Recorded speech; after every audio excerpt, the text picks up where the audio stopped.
নবীজির উপদেশ কখনো আল্লাহর সাথে শরীক করবে না। পিতামাতার অবাধ্য হবে না।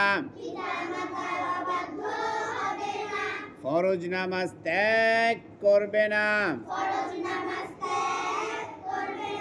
গুনাহের কাজ করবে না। শরাব পান করবে না।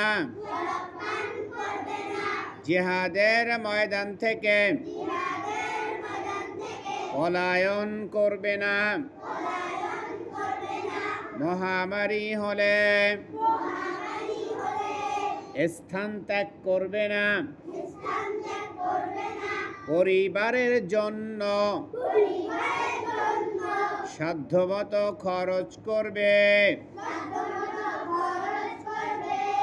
শাসনের লাঠি সরাবে না। সকলকে আল্লাহর ভয় দেখাবে।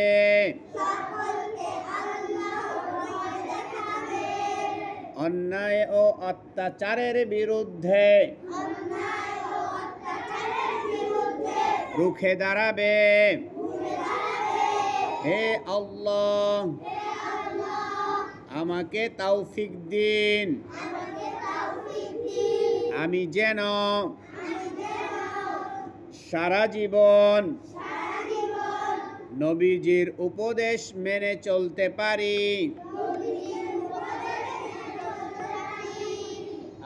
আমিন।